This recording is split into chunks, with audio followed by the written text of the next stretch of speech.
টাকার বিনিময়ে পদ বিক্রি, তাও আবার শাসক দলে। দলীয় মঞ্চ থেকে নিজের দলের বিরুদ্ধেই ক্ষোভ উগরে দিলেন মগরাহাট পশ্চিমের তৃণমূল বিধায়ক গিয়াসউদ্দিন মোল্লা। কটাক্ষের সুরে বিধায়ককে ধন্যবাদ জানালো বিজেপি। দলীয় মঞ্চ থেকে দলের বিরুদ্ধে প্রশ্ন তুলে দিলেন দক্ষিণ ২৪ পরগনার মগরাহাট পশ্চিমের তৃণমূল বিধায়ক গিয়াসউদ্দিন মোল্লা। রবিবার উস্তিতে শাসক দলের বিজয় সম্মেলনীতে যোগ দেন স্থানীয় বিধায়ক। সেখানেই তিনি অভিযোগ করেন, দলের একাংশ লুটে পুটে খাচ্ছে, টাকার বিনিময়ে বিক্রি হচ্ছে পদ। আমার দলের মধ্যে এখন রাজধান এসে গেছে, লুটে পুটে খাবার দল এসে গেছে, স্বৈরাচারী দল এসেছে।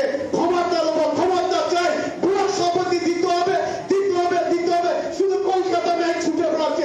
কত টাকা লাগে আমি দেবো, আমার ব্লক সভাপতি চাই, ক্ষমতা চাই।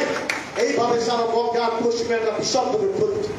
এখানেই শেষ নয়, দলের একাংশের বিরুদ্ধে গ্রুপবাজিরও অভিযোগ করেন গিয়াসউদ্দিন মোল্লা। দলের সাথে কোন সম্পর্ক নেই, বাকি কর্মসূচির সাথে সম্পর্ক নয়। আড়াই ঘন্টা ৩ বছর তারা কোনো কিছু নেই, শুধু গ্রুপবাজি লবিবাজি করে কখনো গ্যাস মোল্লাকে মারতে হবে, কখনো আমার গ্যাস মোল্লা গ্রুপের লোককে মারতে হবে।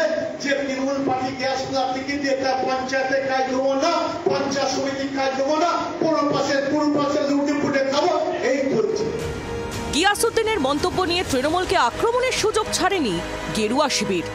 আজকে বিনাশকালে বুদ্ধি নাশ যেটা হয়, সেটা বুদ্ধি ওনার নাশ হয়নি, বুদ্ধি আজকে সঠিক রূপায়িত হয়েছেন, তাই উনি বলেছেন।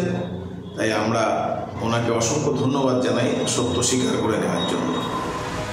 ভোটের আগে গিয়াসউদ্দিনের এই মন্তব্য শাসক দলেরই অস্বস্তি বাড়ালো বলে মনে করছেন রাজ্য রাজনীতির কারবারিরা। নকিবউদ্দিন গাজীর রিপোর্ট, জি২৪ ঘন্টা।